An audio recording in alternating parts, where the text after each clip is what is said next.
And there you go. You're like completely in it. Yeah. And I'm just like, I'm her and one. And her plus one. She's Like count the basket and one. Yeah. Count She the has basket. to work at 91X. She does work at 91X. Yeah. But she doesn't really work for 91X necessarily. Dave Castor's over there now. Dave is the head guy. Head guy. It's the head guy. Love Dave. But she does her, she just does marketing and big events, and she puts together the Taco Fest and stuff like that. But yeah, she works over there with all those guys and gals. But she's worked at every radio station at one time or another. It's hilarious. We've known for 35 years. We've known each other. We both worked in radio the whole time. Yeah. We've never been at the same station at the same Probably a time. good idea. I have. I've worked with her once. You've worked with her, yeah, at You get to be in London. KFM BAM. I was in the same room with her at some point, too, I think. Yeah. Copy. At 90, we were in the same room.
It's that time, Friar Faithful. Time to discuss everything going on with the Padres. We've gathered the entire 97.3 The Fan crew together to bring you the most in-depth discussion on the Friars in our weekly Padres Roundtable, presented by San Diego Roundtable Pizza.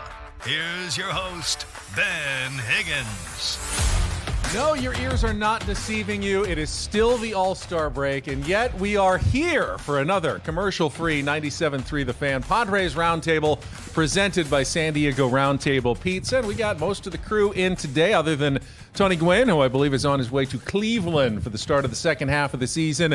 We've got Annie Heilbrunn all the way to my left. Hello, Ben. Hello, Annie. We've got Stephen Woods. We just finished 4 hours on the radio. Hi, Benjamin. Craig Elston in the middle, his usual spot. Hi, Craig. Good to see you. And Chris Zello right to my immediate left. Ben Hameen. All right, not much has changed in terms of record-wise other than 2 losses and a win since our last roundtable last Thursday.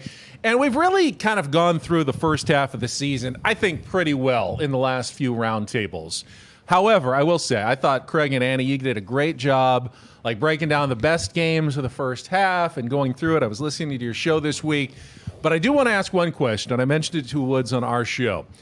Not best game, but what was your favorite moment like singular moment from the first half of the season? If you could just like boil it down to one thing you really enjoy, Chris. Oh, I think the biggest electricity bolt of the first half was Manny's 2-run home run against the Nationals after the incident with Profar. Profar's grand slam on top of it was icing on the cake, but for Manny to be able to answer that on the first pitch with a 2-run homer, man, that was electric. I mean, you're not supposed to cheer in the press box, but I was attempting to give Jeff Sanders of the UT a high five, and he was like, "What are you doing?" But I thought it was pretty cool. That's a good one, Craig. But any other moments that come to mind from the first half? You know what's funny? I'm going to just let everyone enjoy all the best answers for the baseball moments, because there's a big difference to me between like the best game and your favorite moment. My favorite moment was being at 3 a.m. at 7 Mile Casino in the dead of night. Unreal. And seeing that place completely slammed, wall to wall. People went booth to home that booth. couldn't get in. Literally. And to see just that level of excitement for this team in the middle of the night in the middle of March. Woods and I, we stayed at the Rambler, a little motel, and I remember like waking up to do the show at, what was it, like 2:30, and I see people streaming past my like door, like Couldn't walking. believe it. Where are they coming from? There's a parking lot, at 7 Mile. It's like, no, it's already full. There are people waiting to get in for this opener. It was incredible. Yeah, it's a great pull, Craig, because it just goes to show you how passionate people are in this town for this team, and they fill the ballpark every night. I had the same answer as you, but it was for a different reason. Obviously, the 2-run homer was great for Manny, but for me, it was honest to God, Manny grabbing Keibert Ruiz, because we have talked so much on our show the last 6 years about, man, do these guys ever stick up for each other? Like, ever? How many times has Tatis worn one or Manny worn 98 to the back? Nobody even attempted to get up over the railing. It was the first time I have seen a Padre stick up for another Padre. I felt, and I know it's probably recency bias, but to grab someone, push him away with a little bit of force and say, "You're not doing that today." The home run was the icing on the cake, but it was just the fact that one of the guys came to the defense of the other guy. I love that so much. It was my favorite moment. Annie, you have a favorite moment? Luis Ariza's walk-off in his home debut. What a great one. That's second for me, but a great one. Real close. But to me, it was the same one that you had, the same game that you had, Chris. But Jurickson Profar's grand slam, only because it was like it encapsulated the kind of season that he's having. Yeah. Going to the All-Star game, huge, clutch in the big moment, just kind of that storybook feeling for him.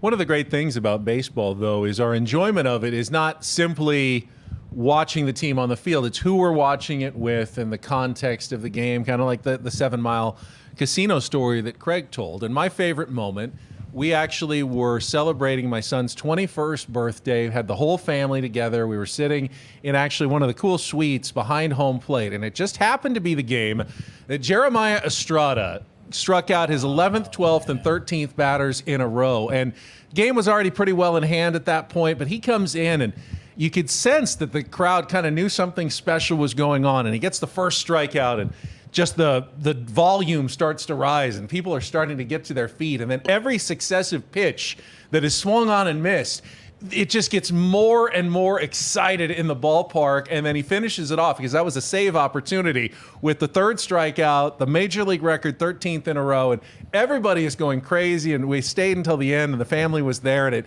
it just turned that evening from already a really special family moment. It just took it to the next level. So I think that was actually my favorite moment from the first half Really of the good season. one. Yeah, It had to be that good to keep me there at the ballpark till the final out before I ran to my car to beat traffic. And I there was no way I was leaving. And you're right about the fan reaction that night. The fans really showed how savvy they were when he came into that game. There was a little bit of a buzz. And it was almost like people were telling people, no, you can't go home. You got to stay and watch this. And here's why. Whoops. I had a feeling that was going to happen. Dropped his water bottle. Little water. It's okay. But, as it continued to, ramp up, man, that was really something. And I almost likened that moment to the electricity in the playoffs of the Dodgers, just for a half an inning For sure. of people being that excited. There's been a lot of great games. I mean, so many good moments, so many more moments in 99 games than we got in 162 last year. It's not even particularly close. The record is not what we all hoped it would be. But, oh, my God, the moments that this team has given us so far have been outstanding. I think we all know that the Major League Baseball draft is not the NFL draft or even the NBA draft in terms of talk and speculation and just churning things to discuss. However, Padres did make all the picks over the last week, 20 rounds total. Wanted to get some observations. If anyone had a particular player or something interesting from the draft that they wanted to share. I know this is kind of an open-ended question, Annie. But Well, they chose the best names of anyone. By far. Kale Fountain. What were the Cash? Kavaris Tears, my Yeah. guy. Don't forget about Brandon Butterworth. Brandon Butterworth. Birthday, whose mother, Mrs. Butterworth, Correct. is now coming to San Diego, hopefully. I thought it was pretty much in line with what AJ Preller likes to do, right? And that's kind of, they take high school guys, they put a lot of faith into their scouting system, and we learned a lot about how he scouts this week. That article in the UT and him hiding and looking at great. Jackson Merrill, and Incredible. So you figure, they've done their homework and they feel good about a lot of these guys, and then took quite a few college players as well. But I thought it also took a two-way player, so a little bit of a flyer here and there, and some stuff that I think AJ Preller likes to do. But I felt like it was pretty in line with the risk he likes to take. Yeah, and we talked on our show about Kavaris Tears, and I was reading that write-up, what was it? The hellish raw power of Kavaris Light Tears, tower and I power. went, good God, hellish raw power. It's like Name of your new band. that's the greatest write-up I've ever seen. I want somebody with hellish raw power on my team. Teach that kid how to hit off speed, and let's roll with Kavaris Tears. And yeah, arms. Stock the farm, and that's what he does. And this is where he really thrives and has gotten progressively better, I think, over the last few years. And we haven't even mentioned that they drafted someone nicknamed Sasquatch. Sasquatch, yeah. Either. Okay. I mean, I think the track record of AJ Preller as a drafter allows you to have confidence in whatever group of players he selects, that he's probably on to something, and he's at least found a couple of people who can get to the big leagues, and he's probably found a few more that'll be enticing as potential trade prospects. I guess the only takeaway I had was that there was no sign of an evaluator who was worried that this was going to be his last draft. None at all. None. So it appeared to me that AJ Preller was working with the complete confidence that he would be there for a long time, taking high school kids with his first 3 picks. Not to say that they did go with some college players later in the draft, and one that caught my eye because it is so rare that anyone drafted will make it to the big leagues in the first few months. But Tyson Neighbors, the reliever from Kansas State, there's almost an outside chance you could see him in like September with the San Diego Padres. If he shows enough, he's advanced enough, has the kind of stuff that could play pretty quickly in the big leagues if they really had some need in the bullpen and wanted to advance someone quickly. That's a guy to keep your eye on, I think, over the next couple of months here. I just got a alert on my phone. He's been traded. All right.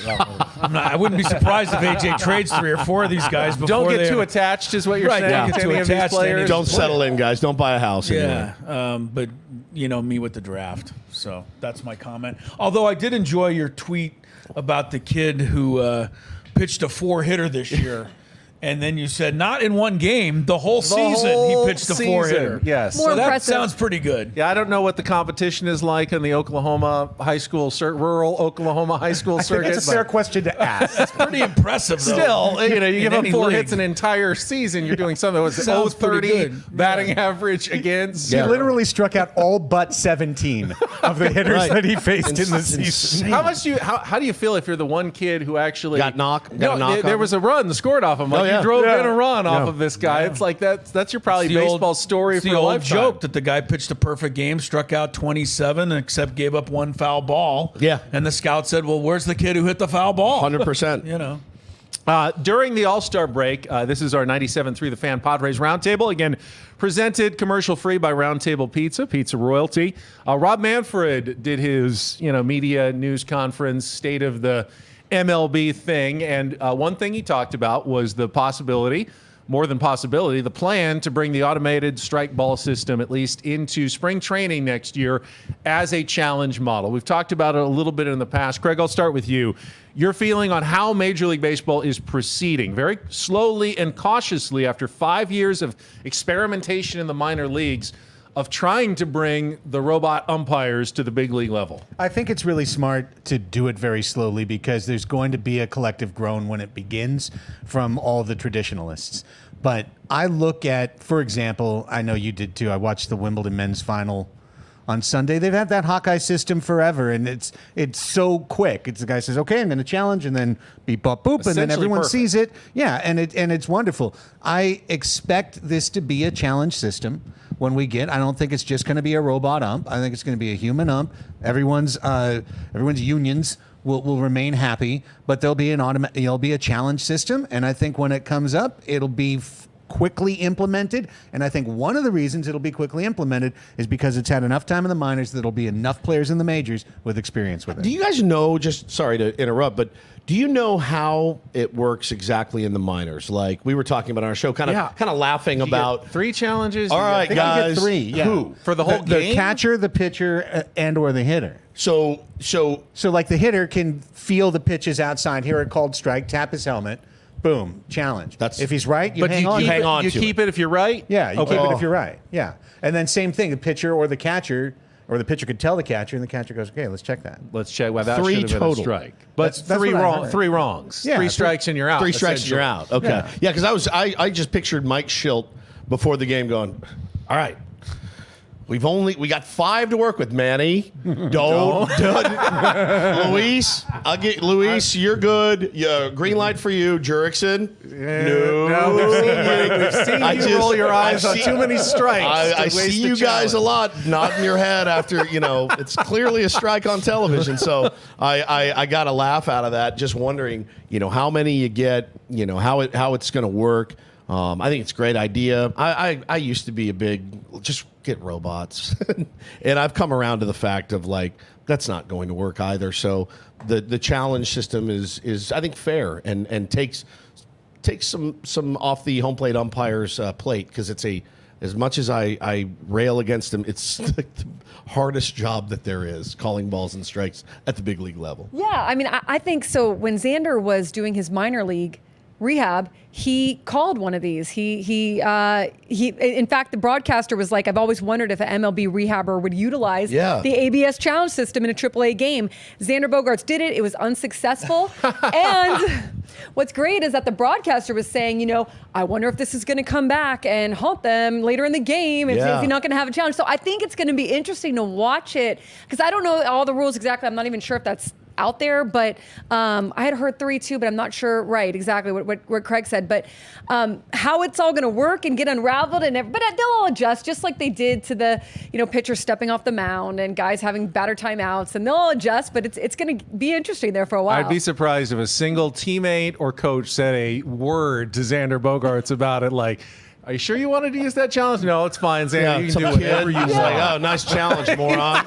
And it Great. was really quick. You've really crushed this. He Yeah. tapped it, and they said nope. So, Craig, you brought up the slow implementation, the experimentation that they've done, and how people tend to be resistant to change. But Chris, you're the most resistant to change, I think, am. of this group. Yeah.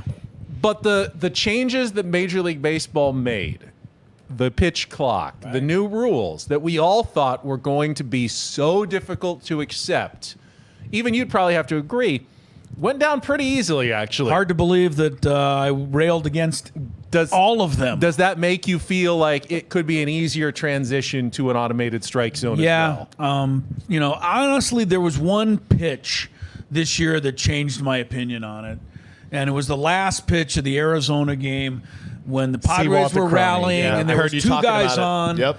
And Cronenworth was left holding his bat. And that I thought to myself, if you had a challenge system, that's where it would be fair.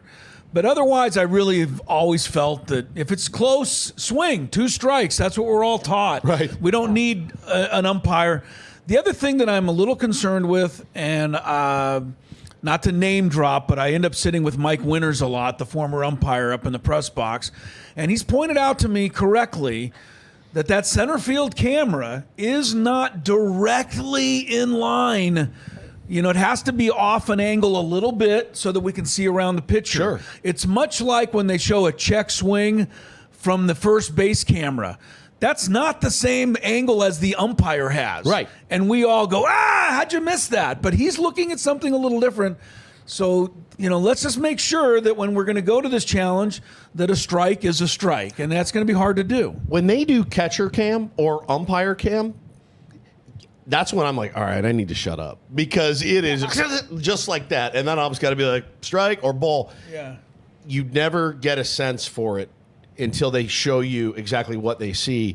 And yes, it is incredibly hard. I know Tony has said he doesn't like the box. I like the box because it just gives me a frame of reference, and I've been watching the game forever and playing the game forever. It still gives me a little bit of a sense of reference, but we were talking about on our show, as long as the spirit of it stays the same, then I'm fine. The replays in baseball, yeah, we love them when they very clearly, this guy was safe by 3 feet. Like, what? They blew him. They're human. They're going to make mistakes. But it's the guy that slides into second base. His quad comes off the base for a split second, but you kept the tag on him.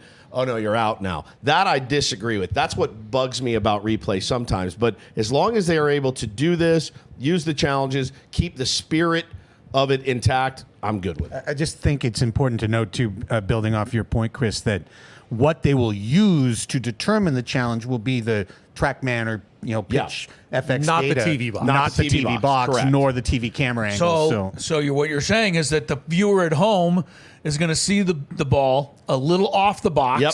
Still get mad. And Still then get mad. it's going to be a strike, and then they're going to challenge, and they're going to still call it a strike, and the viewer's going to go, "Whoa, wait a minute!" Well, Then they'll hopefully have with a 3D when they thing. challenge it, it'll be like The tennis, 3D and they'll thing. have it down. And Rob Okay. Manfred said Okay. that in the Yeah. minors, where they don't have those TV boxes, it's accurate to 1/100th of an inch, which is a really pretty accurate. tight tolerance when it Pretty comes to accuracy, which is good enough in my mind to be Yeah, good pretty enough. much Good enough. as accurate as you're ever really going to get it. Speaking of Rob Manfred, another topic from his press conference this week, the idea that a lot of Major League Baseball players would like to see the ability to compete for their country in the Olympics, maybe starting as soon as 2028 in Los Angeles. But Annie, this obviously comes with logistical nightmares to take a 2-week break maybe in the middle of the season with everybody going off to compete for their countries. What about training camps and Not extra everybody. time?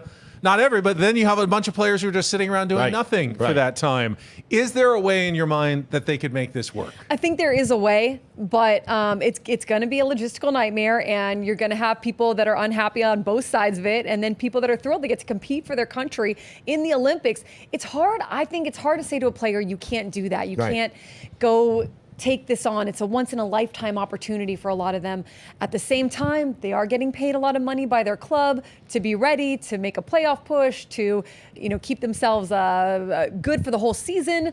So there's a lot of things they would need to iron out. The season is already very long. I don't know if you attach weeks at the beginning or the end. I don't think the owners are going to go for the whole losing money by taking out 15 games. So there's a lot to work through, but I think it could be cool if you could do it. Chris, I know you and Tony were talking about this a little bit on your show this week, I believe. What kind of conclusions did you draw? My conclusion is that you got to follow the money, and the money says that the owners will never give up games off their home schedule. And I think the nightmare of you can't extend the season much longer. You can't. You're going to go into late November, or you're going to start in early March. So I don't think it's going to happen. And I just think that it does sound pretty fun, but I look at the World Cup in soccer as the premier event. They do have an Olympic soccer tournament that I really don't think anybody cares about.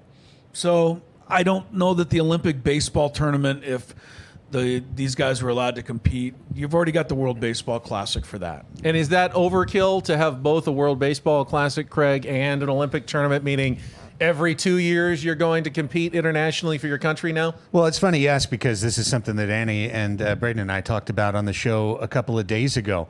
Personally, I would love to see the Olympics happen in 2028 specifically to set the precedent to allow the World Baseball Classic to move into that summer window and then you don't have to bring the MLB players to the Olympics anymore. It could be a one-off for the Olympics that sets the precedent of moving the WBC into the middle. And I agree to the logistical hurdles all the way around, including earlier starts to the season. That's terrible for cold weather teams in the East. Later, oh my God, how late are we going to go? But international soccer has sorted all this out over time, and it makes sense everywhere where clubs pause for international breaks. I think that can be resolved. I think, as Braden has talked about, something could be done with the remaining players in some sort of like goofy NBA Cup tournament or something if you wanted to do that to keep the content mill churning. But I'd like to see it happen. Woods, if there's anyone I know who doesn't get enough baseball, it's you. If there was a UFL for baseball in like January to March, you'd be the only person watching it. Yeah, I make fun of the NFL for all their little ancillary leagues, but I would actually like more. You'd like to see the Birmingham Stallions. Yeah, I would like I would like more Major baseball. League. This just scares me. You know, when you start comparing sports, I think you look at it 30,000 foot viewing. Well, they do it. If they do it, they can do it. I mean, we talked to Skip Schumacher about how it ruined Alcantara for him. You know, his ace going and having to heat up and ramp up for the WBC. I don't know if the middle of the season does any different. The weird thing would be to keep playing. We're playing. We're just going to bring somebody up from the minors, and he's going to fill in for Manny, who goes to play for the Dominican Republic, and Tatis, who leaves. Like, they do that in soccer. They do it in soccer sometimes, you know, yeah, like you said. The NWSL is doing a cup tournament while the players are gone. I honestly think that may be the best way to do it, to where Sandy Alcantara's been pitching for 3 months, and he had a spring training, and he's ready to jam. So he's going to go pitch for his home, his home country. We're just going to be without him for 2 weeks, and we're going to have to find a way to manage. Would you make those non-regular season games, though, like they do sometimes in soccer? Like, hey, this is our cup tournament where you're still charging people. Come to Petco Park, have a great time. See some of the younger guys that we've brought up. But doesn't they still count against their service time. I don't know how they'd work. Have to work it out with the union. It still counts for your 162 game record, which is rough, right? Look, and also, you get off on a rocket ride, and you're like, 4 of our guys are leaving. We have to replace them, but they'll be back in 2 weeks. I think that's. For me, that's the only thing that makes sense logically in my head, as weird as it sounds. Fair to charge full price to the to the fans that are going to see games that either don't count or they have to count. Don't have Manny, don't have Fernando, don't have. But do you get a discount when Manny's on the IL? No. But he doesn't go on the IL. But if Fernando's on the IL, you know what I'm saying? I mean, yeah, they all operate without their stars for some of them longer than others. It's like, man, for 2 weeks to suck it up, all of us suck it up as fans, and then the players get to go out and represent their country, potentially win a gold medal. They all say to a man, World Series or gold medal. They're like, gold medal. Now, I don't know if I believe it. I don't know if I believe it, but they all say it. Nick Martinez. Remember when Nick Martinez did it? Yeah, oh, my God. Yeah. This guy, nothing would touch the Olympics for him. That's He true. wanted a World Series so bad because he just wanted to taste what it felt like for him to be in the Olympics again. Like, he talks about it like nothing could ever compare to it. Plus, there's the idea of competing then against your own product. If you've got major leaguers playing in the Olympics at the same time that you're trying to put on a game at Petco Park, that's not 2 weeks, exactly. though. I think in 2 weeks you wear it it's 2 weeks every what? 2 years? 4 years. 4 years. Sorry, yeah. You know 2 weeks me, every Ben. 4 years. You figure it out. Too many problems. Yeah. We've come up with 35 problems just among us in 3 minutes. All right, Get out of here. It's our 97.3 The Fan Padres Roundtable, presented commercial-free by San Diego Roundtable Pizza. Let's get into our look ahead to the second half of the Padres season. And I'll just start simply. Padres begin with a very tough road trip coming up. Cleveland has the best record in the American League.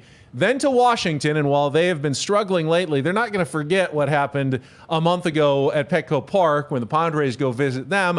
And then to Baltimore, the second best record in the American League. Annie, what are you kind of looking for in this first 9-game road trip from the Padres? What are you keying in on to start the second half of the season? Well, A.J. Preller described it as a 60-game sprint. He's pretty much right, 63 games. And Craig said earlier this week, this is kind of when it starts, this 11-game sprint, really, through those 3 teams and then to the Dodgers right after that. I think that they're buyers no matter what in the term of, like, we're going for it. Could it change for me maybe how they look at their club or how they view some kind of how much they go in on things, depending on how they get through this 11-game stretch, I think it could. I think you've got to at least do better than 500. Do 500 or better through this road trip. I'll take it back. It's a hard road trip. 500 at least. Just don't let yourself slide too far deep down in that NL wildcard race. Woods, we've seen the Padres, at least at times, seemingly play their best against better teams. Sure. Are you optimistic that this is another one of those chances for the Padres to show their mettle here to start the second half? I wish I could say I was optimistic about it, man. I really do. I'm hopeful. Obviously, I don't know that I've ever been this nervous for the second half to start in my entire life. I mean, really, I am. They have given us so much. They've proven a lot this year. But as I've said many, many times, God, they've had to scratch and claw to get to 50 and 49. And I mean scratch and claw and come back and battle their asses off all year.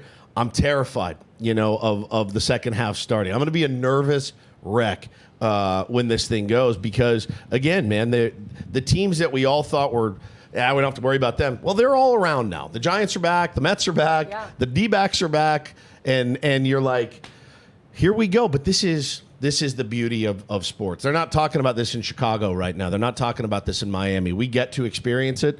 So I wish I could say I was optimistic, Benny. I got to get back to my win today. Win today's game. I can't look at the 11. Yeah, we need to win 8. I just, for me personally, find a way to win today's game. Find a way to go 1-0 today. And that. One game at a time. One game at a time. That's it. 1-0. Chris, isn't your producer Matt Scraby the guy who's refusing to look at the standings until now August 1st?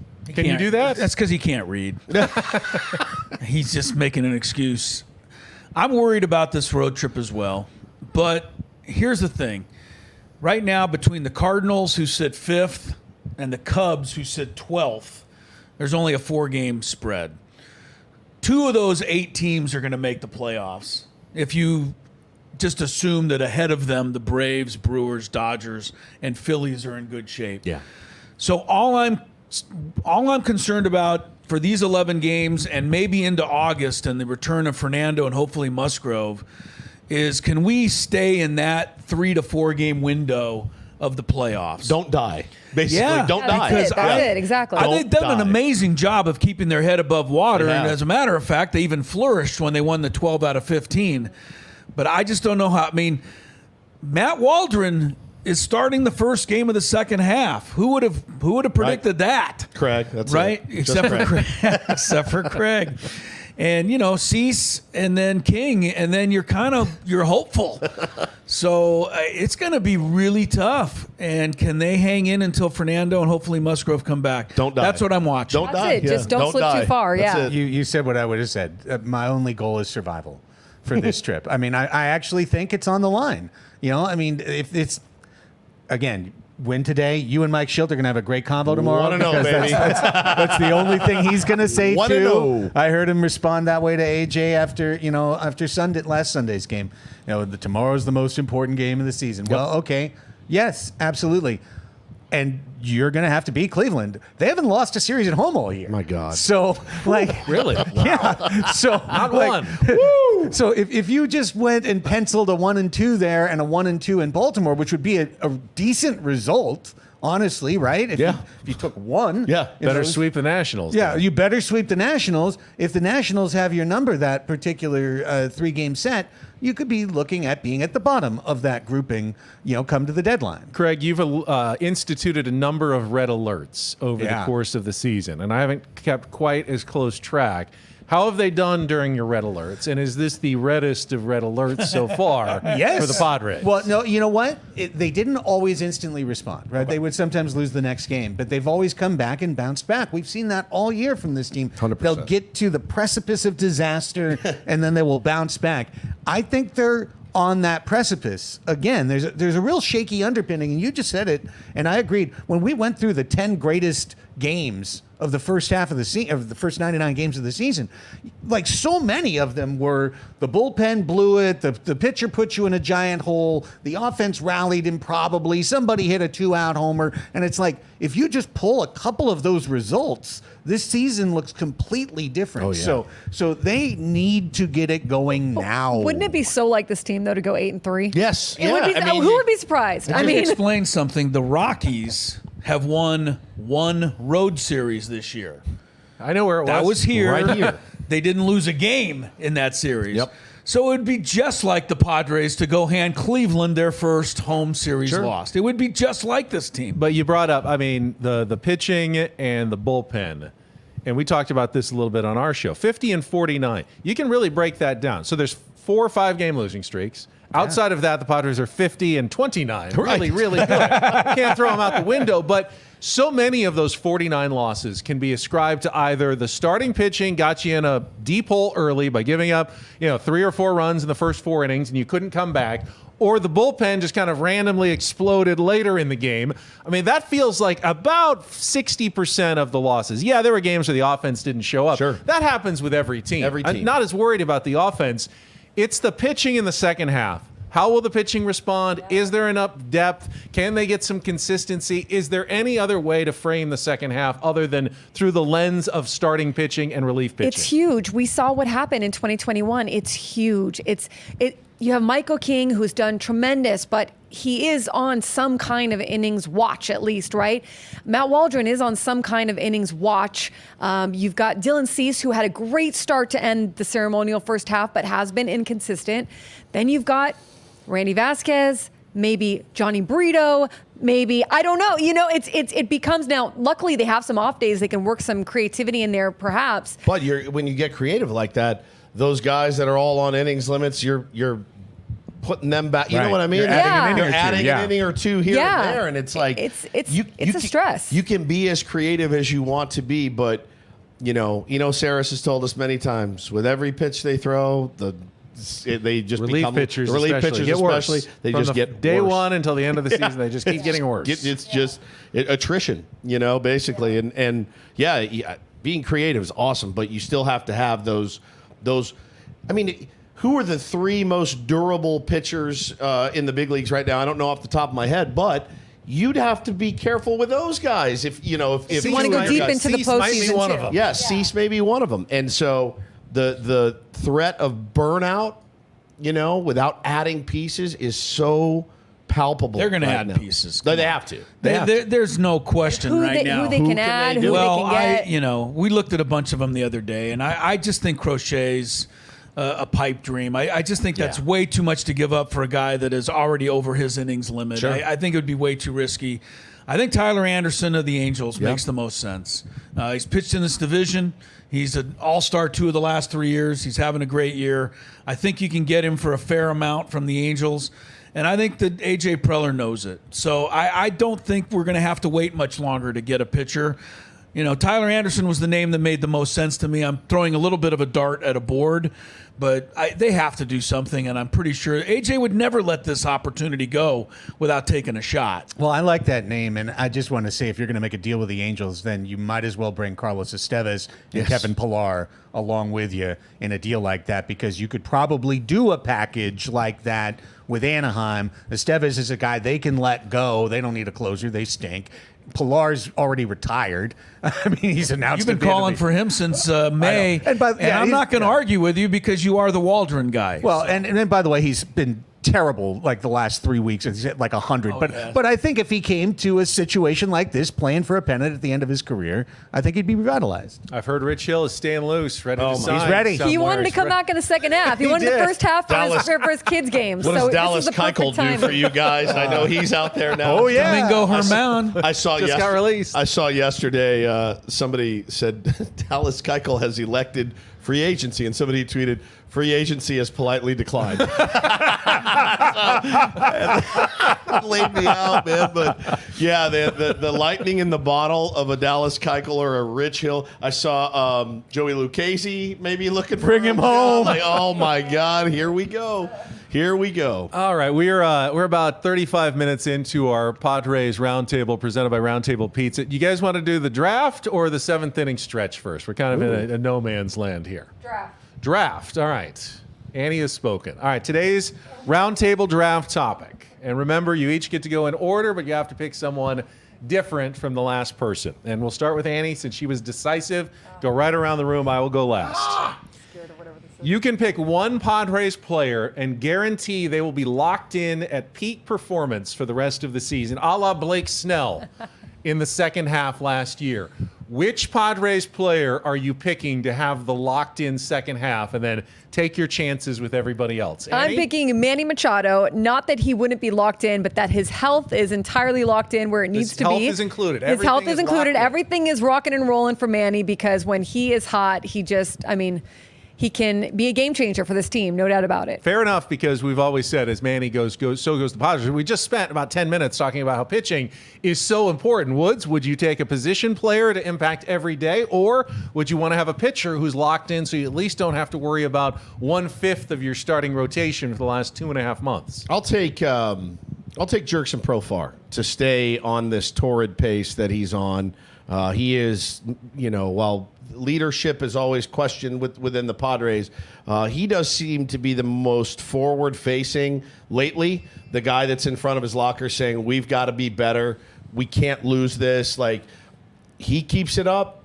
I like our chances. All right, Craig? All right, I want to be clear on the rules. Health and availability Yes. is part of Both this. solid. Yeah, you're going to be available. You're going to be healthy. You can speed Fernando back. If you Okay, want. okay. Yeah. See, I didn't There know you go. that. Yeah. So I wasn't All sure right, that that's either, fine. but okay. So no, I'm going to take advantage of this, and I'm going to say you, Darvish. Okay. I mean, for goodness sakes, and that's probably the biggest long shot if you want to go Musgrove out there in the audience because you just don't know if you's going to appear or not. That's fine. But those two guys being gone are the biggest problem with this team right now, and restoring one of them would be the biggest thing I could do to make this team locked in. Chris?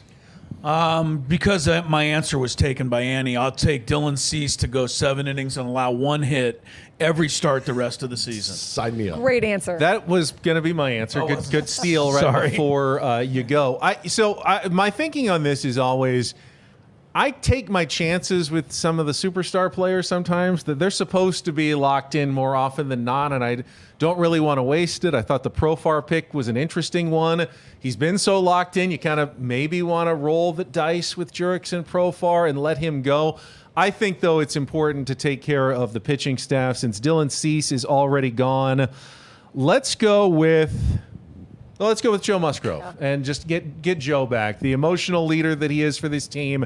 Get him back on the mound. Get him, 12 to 15 good starts the rest of the way, and take your chances with the rest of the rotation.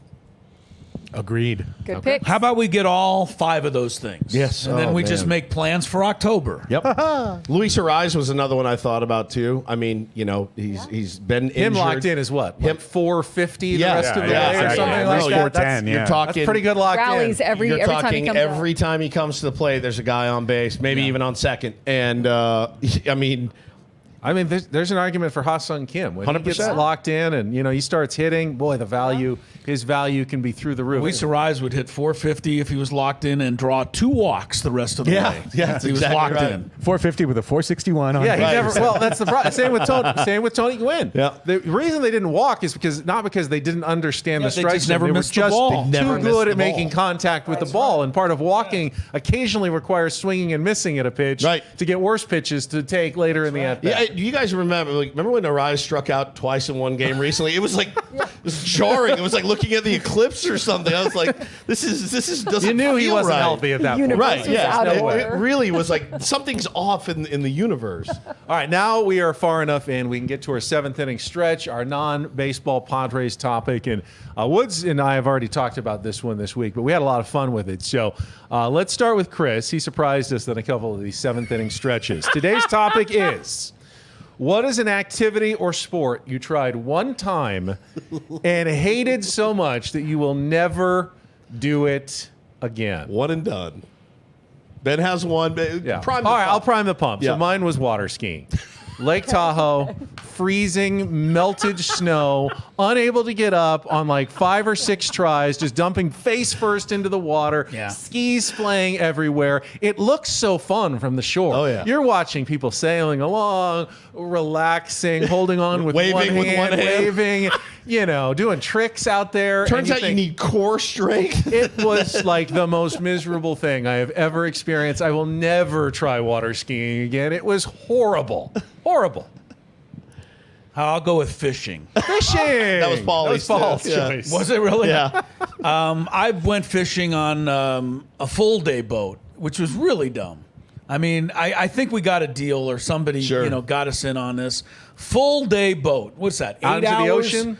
Out to the Ocean ocean fishing. You're leaving out here from one of these Point Loma landing spots, and honestly, it was 8 hours of just throwing my reel in and reeling it back up.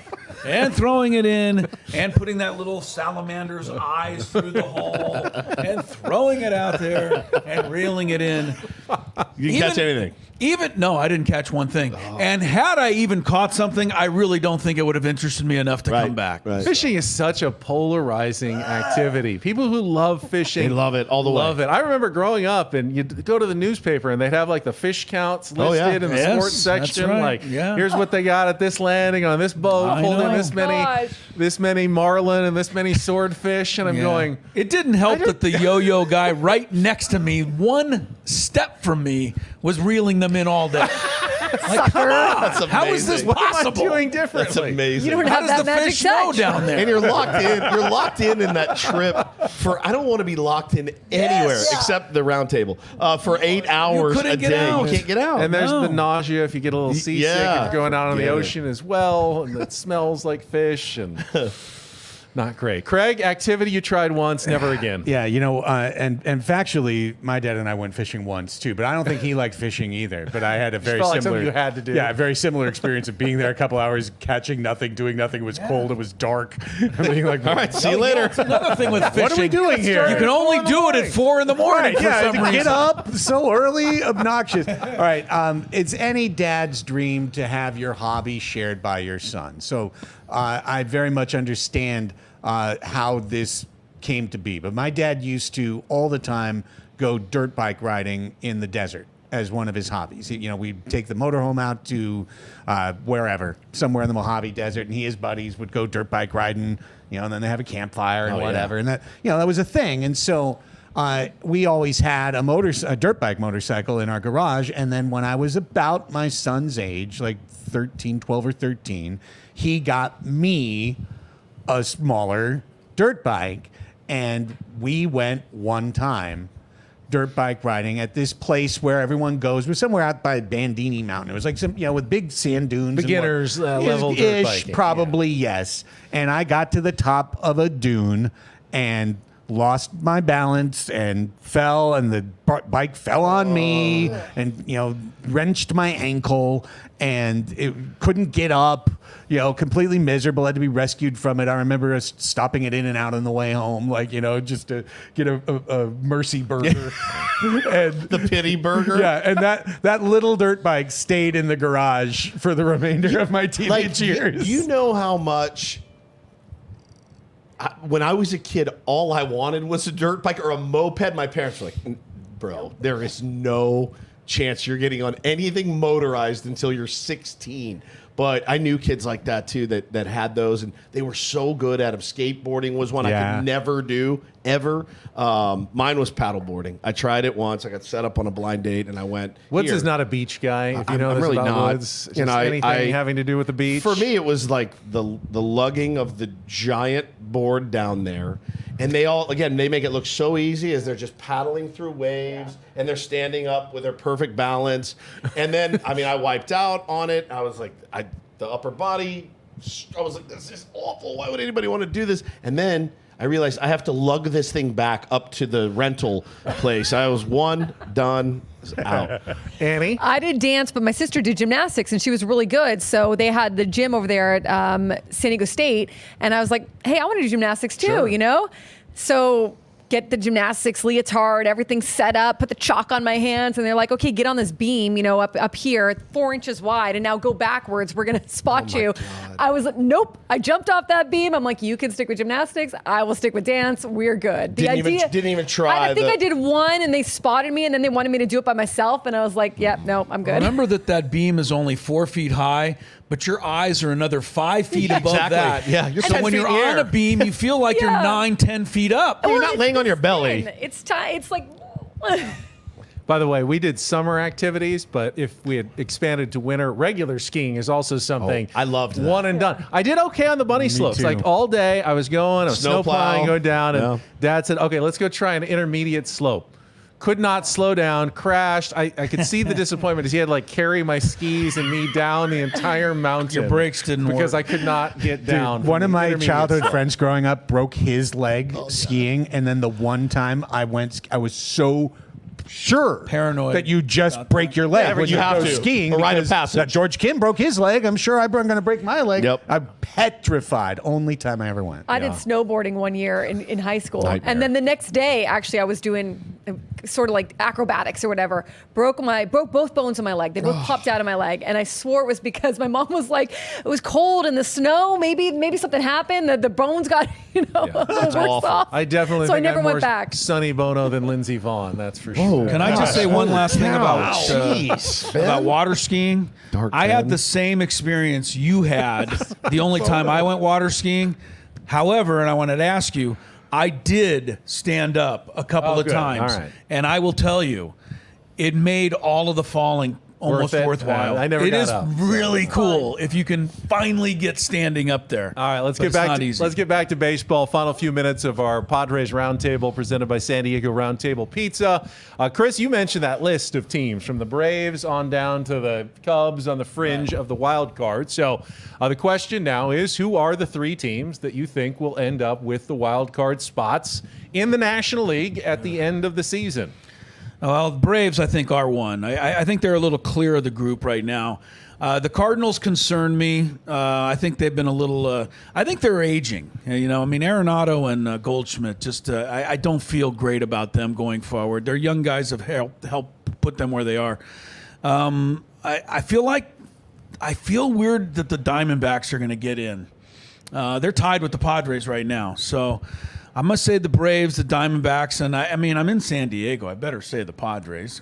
Come on. I got to have some faith. Okay, so why do you think the Padres will make it then? What's going right that gets them in? The superstars are going to play like superstars in the second half, and that they got to here without them really being superstars is going to work in their favor. Annie, give me your 3 teams and then why you don't think the Padres will be one of them. I'm pretty much the same. I'm Braves, Diamondbacks, and Padres. And I hear you say this all the time, Woodsy. If the Padres are going right, a team doesn't want to face them. I mean, once they get some of their superstars back, or they get some of their role players, the big guys that have been out for injuries, totally different dynamic that they might have, get hot and ride into those playoffs. So I think they have a great shot. But the Diamondbacks, to me, they've been in this position before. They know how to surge. I think they can do it again. Corbin Carroll can't hit 199 in this again, can He can. I guess. He can. I don't want to be the gloom and doom guy, but no one's brought up the Mets. I who are was currently- going to the put them Mets. in mind as Holding well. on. I don't know why I feel it. It's the resurgence of Lindor, and they're playing really well as a team together. Now, if they hang on to Polar Bear, I don't know what they're going to do. I mean, they have some options of and guys that are going to be coming back, getting healthy as well. Nimmo's had a really good year. Could be something special. For them, yeah. They could finally kind of figure it out. They were one of mine, along with obviously the Braves and the Padres. All right, so you think the Padres make it as well? Is it pitching? Is it superstar Hope driven? is not a strategy. I'm counting on you, AJ Preller. Hope is not a I'm strategy. counting on you, AJ Preller, to fortify the back end of this bullpen, the front end of this bullpen, and the starting pitching core. Craig, are you going to break the streak? All 3 have the Padres in the postseason. Right now, their Fangraphs projection is about 39% to make the playoffs right now. It is. I know what I'm supposed to say, but it's not what I'm going to say. If you're going to ask me today, the Braves are going to make it, the Diamondbacks are going to make it, and the Mets are going to make it. And the Padres are not going to make the playoffs. I don't think the Padres can overcome the complete absence of Yu Darvish and Joe Musgrove at the trade deadline. I don't think that is overcomable. So no matter who you trade for, you're not trading for two guys like that. Like, Scooble Crochet, it's not happening. You can't do it. You can't do it in today's market. And by the way, every single guy at the top of the market, there's a team out there better positioned than the Padres to trade for them big time in the next 10 days. We've made 2 giant trades. Yep. So I don't want that to be the case. I'm not rooting it for it to be the case. But if you're asking me today, by odds, I think we finish like 82-80 again, or 81-81. Do you want some good news? Yes, I would love some good news. Kevin Acey just tweeted, Fernando Tatis Jr. had an MRI this week that showed the progress and healing the Padres had hoped for. He can continue to incrementally increase his baseball activity. He has already begun playing catch and swinging a bat. He thought he was going to miss the rest of the season. He really did when it first happened. So this could mean that he's on progression to be able to return in also, August. some news that Tirso Ornelas is getting promoted to the big leagues, we heard, and will be on the trip with the Padres, so bringing up some more depth from the minor leagues. Yeah. All right, I haven't gone yet, and I'll have to say, I think we've seen the National League be so close in the wild card. I think inevitably it's coming down to a tiebreaker on one of these last spots. And the good news is the Padres have grabbed tiebreakers with a couple of the teams that they've already faced, including the Atlanta Braves. And I know everyone has the Braves in there. Call me crazy. I don't think they're immune to a collapse in the second half with all the injuries that they've had. I think they might have a struggling second half this year. They've put a lot of miles on playoffs the last few years. I think the Braves might go down. I do like the Diamondbacks coming back. I think the Mets are going to be very aggressive now at the trade deadline, and I think they hang on. I think it comes down to the Padres and the Giants for that last spot. Blake Snell is heating up. They could get more players back. Robbie Ray is there. I think they're still a threat. They would love. I mean, can you imagine if it comes down? And there's still a lot of the season series left between the Padres and the Giants. I think the Giants have a slight edge so far. 4-3. 4-3. I think it comes down to who wins that season series in the end. It comes down to Bob Melvin versus Mike Schilt for the last playoff spot in the last weeks of the season. And you know what? All right, this is a Padres roundtable. I'll go with the Padres to pull it out in the end and make the postseason. That Giants team has had so many injuries. Yep. For them to even be in it, I mean, it's also maybe a testament to everybody kind of being around 500, but they're still in it. Yep.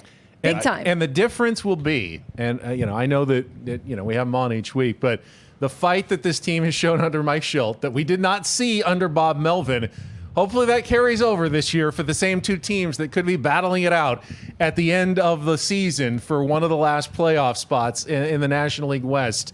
That this year it's the Padres' year to get that edge by a game or a tiebreaker or whatever it is. But this is going to be close, people. Yeah, the only one thing I want to say, because I was the only person who played the odds there, is that I think the Padres of all those teams have the highest potential ceiling. If everyone comes back. Woods always says the one no one wants to face in the playoffs. That's it. If they are in and healthy and hot, no one wants to see them. So it's just a matter of seeing how many things have to go right for us in order to get our full team back. Well, check your local listings as we go forward. I'm not sure what our schedule is. Next Thursday, Padres have an early game in Washington. Yes. So, and then the week after that, there's already talk about a special trade deadline edition of the Roundtable. Oh, I heard that, yes. That might be happening right around Tuesday the one June, instead. the Tuesday. I talked to July Roundtable. They 30th. said that's the only one they're willing to move from Thursday. So spend it now, Adam. So and that's it. We will definitely keep, us, listen to all of the shows. We will keep you updated on the future of the Padres Roundtable. And whenever the next Roundtable is, I can guarantee you this. Everything will look completely different than it does today. Because Always that's does. the only thing that has been consistent about the San Diego Padres this season is from roundtable to roundtable, topics change 100% on this team. So things will either get much better or much worse before the next time that we all get together and talk about this team again. Right? Correct. Yes. It's the only correct thing we've said all year. That's I it. don't Pretty know, much but the same standings, you know? I think they'll actually do both by the time we Both, talk. yes, again. that's they'll true. get better, Worse, and then they'll and get then better worse again. and then they'll wind up about where we are now, probably. That is all the time we have. Thank you for taking the time to join us. Thank you to San Diego Roundtable Pizza for providing us this platform every week, commercial free. We'll see you when we see you. If you're live, Annie and Elston coming up next here for 3 more hours as we get ready for the second half of the Padres baseball season. For Annie Heilbrunn, Stephen Woods, Craig Elston, and Chris Ello, I'm Ben Higgins. Have a great rest of your day from all of us here at San Diego's #1 sports station, 97.3 The Fan. So long, everybody.